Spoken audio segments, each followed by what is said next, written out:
최재욱 고려대 의대 예방의학과 교수님 나와주셨습니다. 교수님, 코로나19 어제 확진자 686명, 이게 1차 유행 때 지난 2월 29일 이후로 두 번째 규모라고 하는데 꼭지점이라고 볼 수 있는 건가요? 아직 꼭지점, 즉 정점이라고 얘기하기는 좀 어렵습니다. 예. 지금까지의 전망과 세계적인 전망뿐만 아니고 국내 전망도 마찬가지입니다만 이러한 정점과 꼭지점은 1월 말 혹은 2월 초까지 언제 정점을 찍을지 모르는 상황이다라는 그런 전망이 대부분이고요. 예. 그러한 전망 하에서 지금의 상황을 판단하고 그다음에 또 장기적인 한 달, 두 달간의 그런 장기적인 전망을 통해서 장기적인 대책 마련을 고민해 보면서 판단해야 될 지점이라고 보입니다. 네, 예. 어제 발표에 따르면 아직도 감염 경로를 모르는 환자가 26%나 되고 네네. 또 최근 4주간 주별로 약 40건 내외 집단 감염이 계속 발생하고 있다. 이런 점들이 모이면 더 우려가 큰 것 같아요. 네, 맞습니다. 그 점 매우 우려스러운 지점이고요.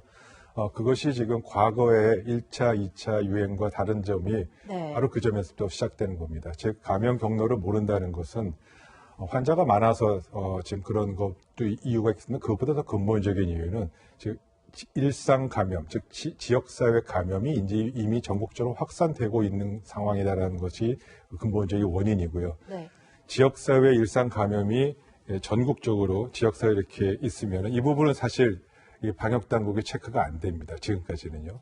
집단 감염 혹은 특정 장소에서 4명, 5명 이상의 감염이 돼야만 감염 당국의 체크가 되기 때문에 예. 이제 바로 그러한 점 때문에 지역사회 감염의 규모가 통제가 되지 않는다면 이런 일주에 30건, 40건 이렇게 산발적 감염이라는 건 겉으로 드러나는 빙산의 일각이고요. 네. 수면 밑에 있는 빙산 전체 부분에 대한 부분을 통제하지 않으면 암만 감염을 제거해도 다시 떠오르면 또 나타나고 또 나타날 겁니다. 그래서 그 부분에 대한 근본적인 대책 마련이 필요하다는 지적을 드리고 싶습니다. 네, 이런 거듭되는 확산세, 이제 막으려면 집단 면역이 필요할 것이고 그렇다면 역시나 백신이 필요할 겁니다. 정부가 어제 발표를 했죠. 최대 4,400만 명분의 백신 물량 확보했다고 했는데 교수님, 많은 분들이 가장 궁금한 거는 그래서 확보했으니 우리 도대체 언제 접종할 수 있냐 이거거든요. 네, 맞습니다. 여러 차례 말씀드렸습니다만 확보는 공격적으로, 네. 접종은 신중하게 해야 된다는 이제 두 가지 전략을 같이 갖고 있어야 되고요. 네네. 접종은 왜 신중해야 되냐면 설령 우리가 확보가 되더라도 내년 2월, 3월이면 국내 물량이 들어올 거라고 지금 전망은 이렇게 정부 당국도 얘기를 했습니다만 접종에 대해서는 불가피하게 접종의 우선순위에 따라서 순차적으로 할 수밖에 없고요. 전 국민 일시에 접종할 수는 없지 않습니까? 네. 또 유통이나 보관에 대한 이 콜드체인도 다 확보해야 되는 그런 어려운 점이 있어서 그런 접종을 신중하게 해야 될 뿐더러 안전성 이슈, 즉 만성적인 부작용과 합병증에 대한 부분도 같이 고려해야 되기 때문에 접종을 좀 신중하게 하는 것이 필요하지 않을까. 그러나 그럼에도 불구하고 확보는 공격적으로 해서 물량을 갖고 있어야 됩니다. 예. 물론 안전성이라는 게 굉장히 중요하겠지만 많은 분들이 또 이런 부분 궁금할 거예요. 영국은 실제 지금 접종이 시작이 됐잖아요. 미국은 캐나다 곧 할 거라 그러고 왜 우리나라만 이렇게 늦을까? 이게 참 궁금하거든요. 네, 그 점은 나중에 충분히 밝혀질 상황이 있습니다만 네네. 우리나라가 이런 백신 확보, 전쟁이라고 표현하는 이 부분에 레이스에 너무 늦게 시작한 것이 가장 중요한 원인이겠죠. 예. 미국이나 영국은 개발사가 다 그쪽에 있던 그런 지리적 이점도 있겠습니다만 지난 3, 4월부터 이런 백신 선구매와 같은 부분을 아주 적극적으로 아주 이 전쟁과 같은 수준으로 해서 협의를 해서 물량을 확보한 것이고요. 네. 물량 확보가 늦게 뛰어든 국가들은 이미 선구매가 다 끝났기 때문에 내년 하반기나 돼야 물량을 인도받을 수 있는 시점이 도달한 상황에서 백신 이 구매에 늦게 뛰는 부분은 확보가 늦어질 수밖에 없는 그러한 상황이라고 보입니다. 네, 지금 연일 확진자가 600명 넘게 이렇게 나오는 상황입니다. 그러다 보니까 병상이 부족하다. 이 문제도 굉장히 심각한 문제로 떠오르고 있잖아요. 지금 보면은 전국의 546개 중에 지금 남은 것이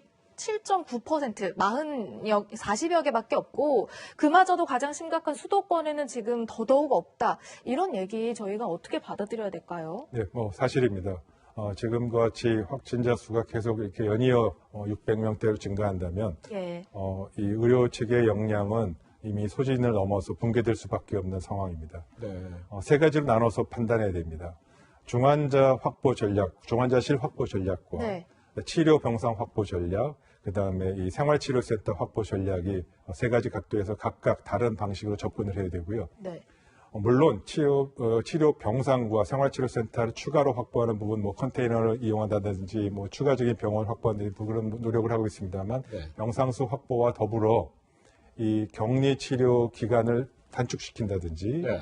그다음에 혹은 지금 미국이나 유럽에서 하고 있듯이 자가 치료 격리, 예. 집에서 치료받으면서 격리하는, 그래서 생활치료센터 안 가도 되겠죠. 그러한 부분도 기준을 바꿔서 시설 확보와 함께 기준을 이 개정을 통해서 수요를 좀 줄이는 방안도 같이 고려될 것이고요. 네. 중환자실 확보는 좀 어렵습니다. 그 부분은 전문적인, 특히 민간 상급 종합병원의 도움을 얻지 않으면 네. 이제 공공의료에서 소위 코로나19 전담병원에서 중환자실 확보는 불가능할 상황이 돼서 네. 민간 상급 종합병원과 즉 대학병원과 같이 협의체를 빨리 구성해서 이 부분에 대한 협의를 추가 병상 확보를 어떻게 할 것인지에 대해서 재정적 지원책과 행정적 지원책이 반드시 필요합니다. 행정적 지원책이 왜 필요하냐면요. 네네. 이미 병상은 포화돼서 일반 환자분들을 어떻게 이 배치를 할 것인지에 대한 양해를 구해야 됩니다. 네. 법적 책임도 따르기 때문에 이런 행정적 책임 지원책과 같이 논의를 해서 민간 상급 종합병원에서 추가로 코로나19 전담 중환자실 확보하는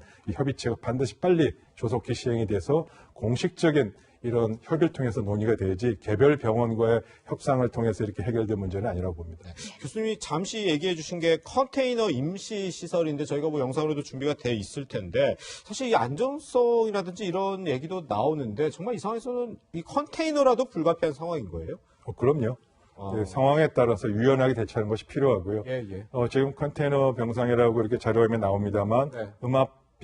음압을 유지할 수 있는 시설도 있고 네. 그 안에 별도로 이제 치료하고 또 의료진도 같이 그 공간에서 근무하게 되기 때문에 치료의 효과에 대한 문제는 특별히 문제는 없을 것이다 하고 생각하고 이미 다른 많은 나라에서도 이러한 유형의 치료 병상수를 통해서 치료를 하는 사례는 많이 있기 때문에 네, 네. 크게 걱정하실 문제는 아니라고 봅니다. 예. 이런 가운데 내년 한 해 이 병원 인턴 충원에 어려움을 겪는 것 아니냐 이런 전망도 조심스럽게 나오고 있습니다. 지난 8월에 이 전공의 파업에 동조해서 이제 의사 국가 실기 시험을 거부한 의대 졸업생들 지금 면허를 취득할 수 없다 이런 일 때문이라는데 이 부분에서는 어떻게 좀 전망하세요? 네, 이 점은 빨리 해결해야 될 문제라고 봅니다.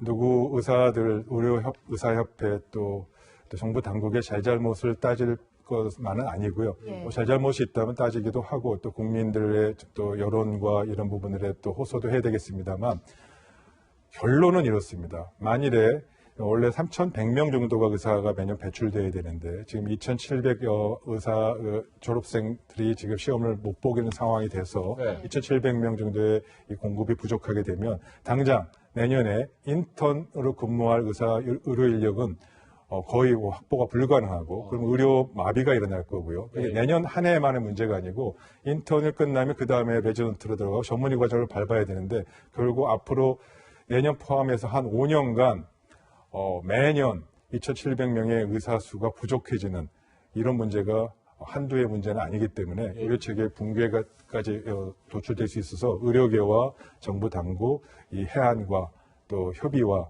또 필요하다면 국민들에게 솔직하게 이러한 상황을 알려드리고 양해를 구하는 그런 좀 대승적인 차원에서의 대책 마련이 정말 필요한 시점이라고 보입니다. 네, 코로나19 사태 장기화되고 있는 가운데 의료인 부족 전망까지 나와서 걱정이 크네요. 최재욱 교수님과는 여기서 인사 나누겠습니다. 고맙습니다.